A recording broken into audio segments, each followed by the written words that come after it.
Bad writing usually arises from a stubborn refusal to tell stories about what people actually do. To face the fact, let us say, that murderers sometimes help old ladies cross the street. Stephen King. You're listening to Writing Roots, brought to you by Aspen House Publishing. Welcome to Writing Roots. I'm Lee Hull. And I'm Lee Esses. Our episode today is the genre of horror, which can span from kids' books, which is a light, fun horror usually, to H.P. Lovecraft, evil gods kind of horror.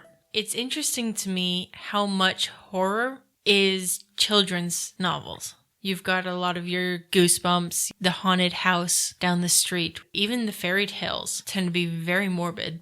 Subgenres for horror include, like we said, children's horror, you have monster horror, sci-fi horror, so like Frankenstein. And then you also have the epic horrors. I think a lot of the Stephen King ends up in this epic. Lovecraft definitely does. Where it's something so big, so terrifying, so unknown that you don't even know how to begin to try to conquer it. And you can have like slash fic horror or more contemporary horror, so similar-ish to, say, The Shining. One of my favorites, this is a little outside genre, but I'm going to mention it anyway, is the psychological thrillers. The ones where the character is being gaslighted or whatever it is. Those stories where you're afraid of yourself are a very interesting way to try to tell a story. Some of the most famous authors in horror include, of course, the king of horror, Stephen King. We all kind of give him the crown on that one. You also have more classic monster-esque horror of H.P. Lovecraft and Mary Shelley, one of the first sci-fi horror authors. There's also Bram Stoker, Dracula. And then Neil Gaiman is very well known for his children's horror. Especially, I think, the story of Coraline. When it comes to writing horror, the settings tend to be very tropey. You have a lot of abandoned places, abandoned warehouses, hospitals, houses, that creepy house on the hill. Amusement parks. Oh. Abandoned amusement parks. One of the creepiest horror settings is space, where no one can hear you scream because sound doesn't exist. Yeah, a lot of these places are places of utter isolation. All of these places where help can't even find you, much less get to you to help you. You're on your own against a guy who has a meat hook for a hand. Probably one of the most common settings for horror is a haunted house. And part of that is the idea that the house itself contains memories of the past, and not always good ones. I like the idea of places having memory of somebody was murdered here. And sometimes it's an anthropomorphizing of a building or of an object, a doll or something. Sometimes it's the ghost itself that's come back. That's less interesting to me because that's a person instead of a thing becoming sentient with a dark will of its own. Your writing style in horror is going to be similar to action. You're going to have a little bit more focus on what is happening than a lot of other genres. However, unlike action, you're going to have more description. It's going to be a little bit more wordy so that you can have a slow burn of that suspense and horror. You're also going to have a fair amount of self-interruptions. You get those partial sentences where he's thinking one thing and his thought process is going this way, and then it's interrupted by something else. What could it be?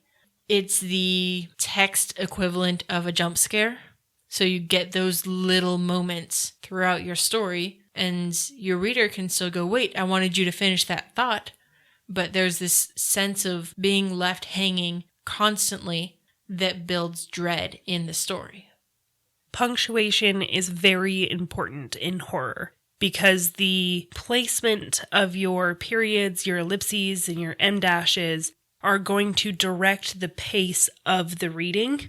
And if you're stopping them and jarring them in middle of those critical scenes, you can build suspense.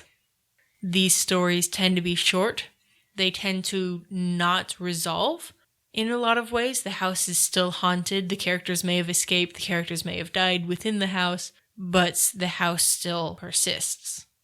I would say short stories are more common in the horror genre than a full book, because it is easier to write and leave that mystery there in a short story than a full book.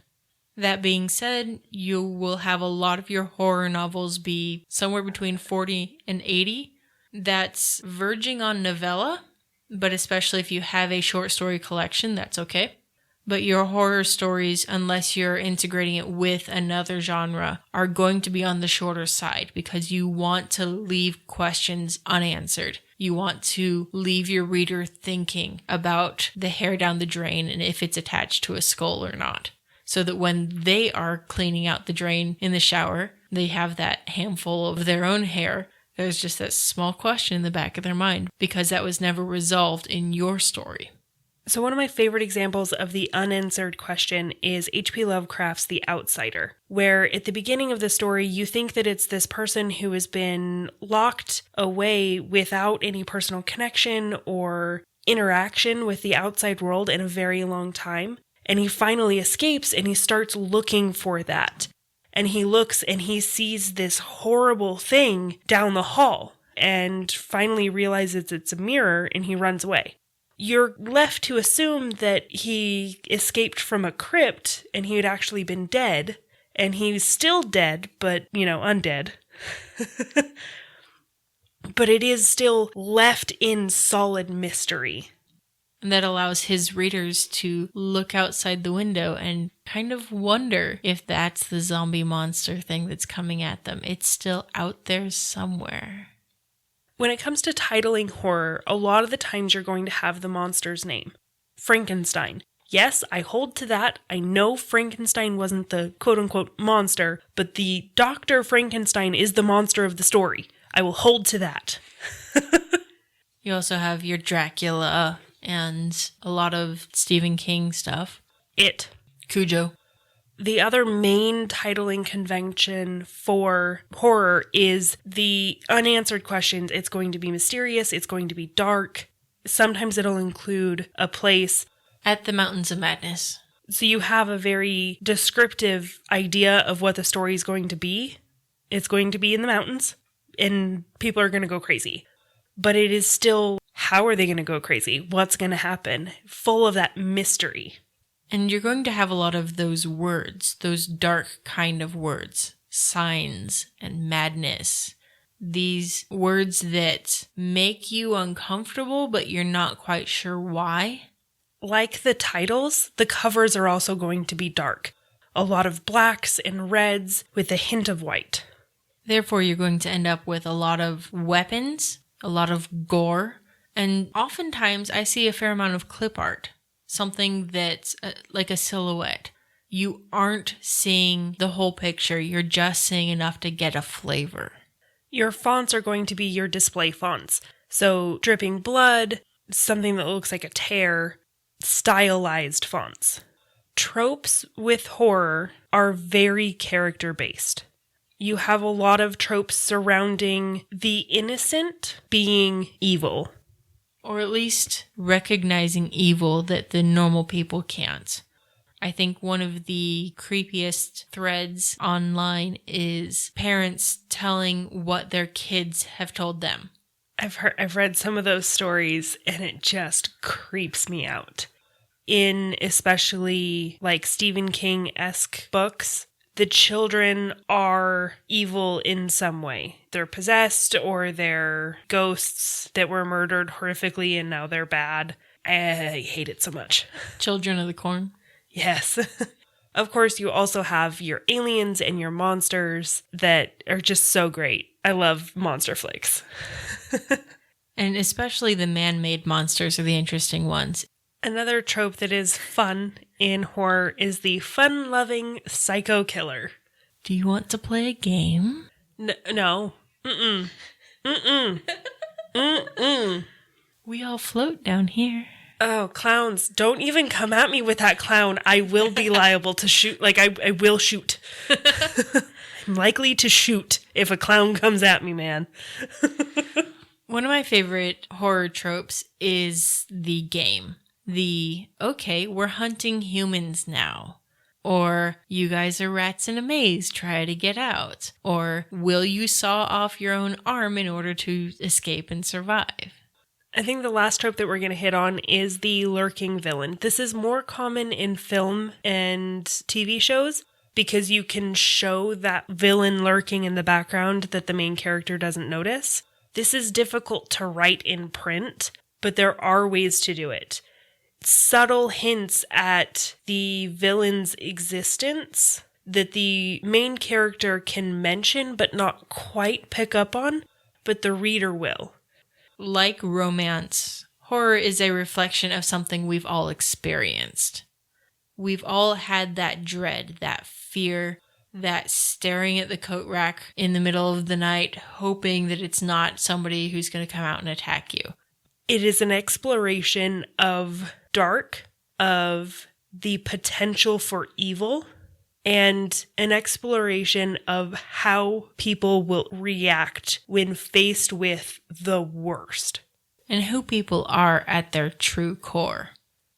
So, as you're writing, I encourage you to dig down deep into yourself. What scares you? Do nuns scare you? Write that. Do demons scare you? Write that. Because if it scares you, it's going to scare your audience as well. And that, more than anything, means write selfishly.